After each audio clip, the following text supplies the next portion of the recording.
തൊഴിൽ താമസ സൗകര്യങ്ങളിൽ മാറ്റം. തൊഴിലാളികൾക്കായി ഒരുക്കിയിരിക്കുന്ന താമസയിടങ്ങളിൽ സൗജന്യ ഇന്റർനെറ്റ് നൽകണമെന്നും വൃത്തിയുള്ളതും സുരക്ഷിതവും കൂടുതൽ സുഖകരവുമായ താമസയിടങ്ങളാണ് ഒരുക്കേണ്ടതെന്നുമാണ് നിർദ്ദേശം.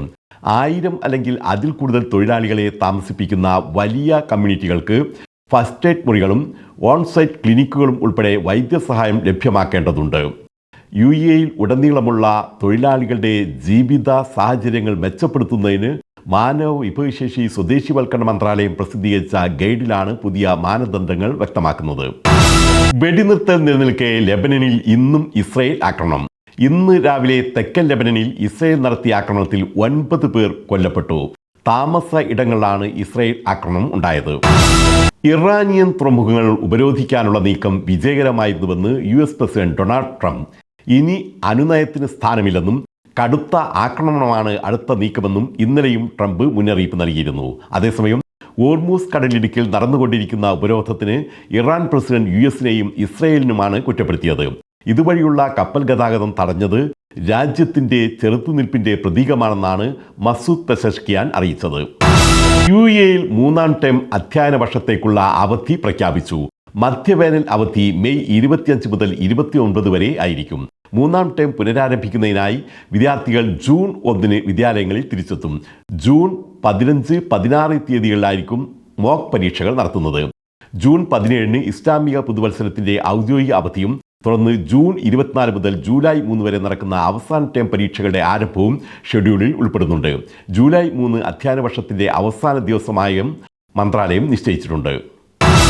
യിൽ വർക്ക് പെർമിറ്റ് അപേക്ഷകൾ ഇനി റോബോട്ടുകൾ വിലയിരുത്തും. വർക്ക് പെർമിറ്റ് അപേക്ഷകരെ വിലയിരുത്തുന്നതിനായി കൃത്രിമ ബുദ്ധിയും റോബോട്ടിക്സും അധിഷ്ഠിതമായ സംവിധാനമാണ് ആരംഭിച്ചിട്ടുള്ളത്.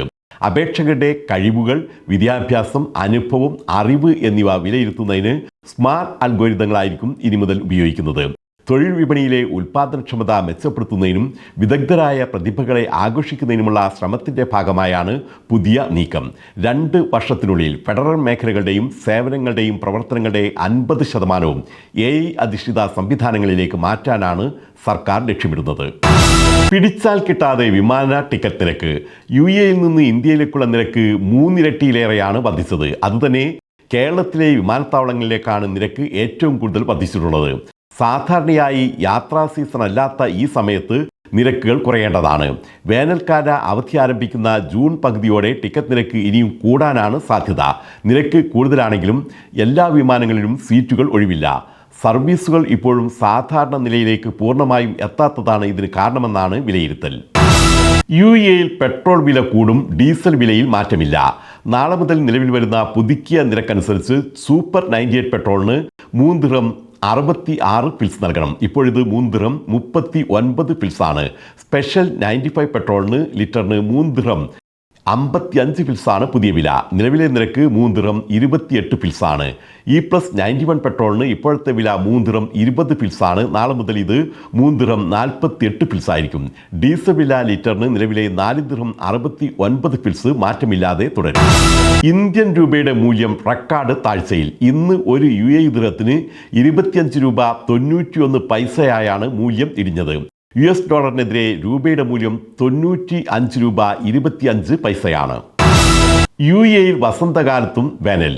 ഇപ്പോൾ വസന്തകാലമാണെങ്കിലും കഴിഞ്ഞ ഏതാനും ദിവസങ്ങളായി കടുത്ത ചൂടാണ് അനുഭവപ്പെടുന്നത്. രാജ്യത്തിൻ്റെ ചില ഭാഗങ്ങളിൽ താപനില 45 ഡിഗ്രി സെൽഷ്യസ് വരെയാണ് ഉയർന്നത്.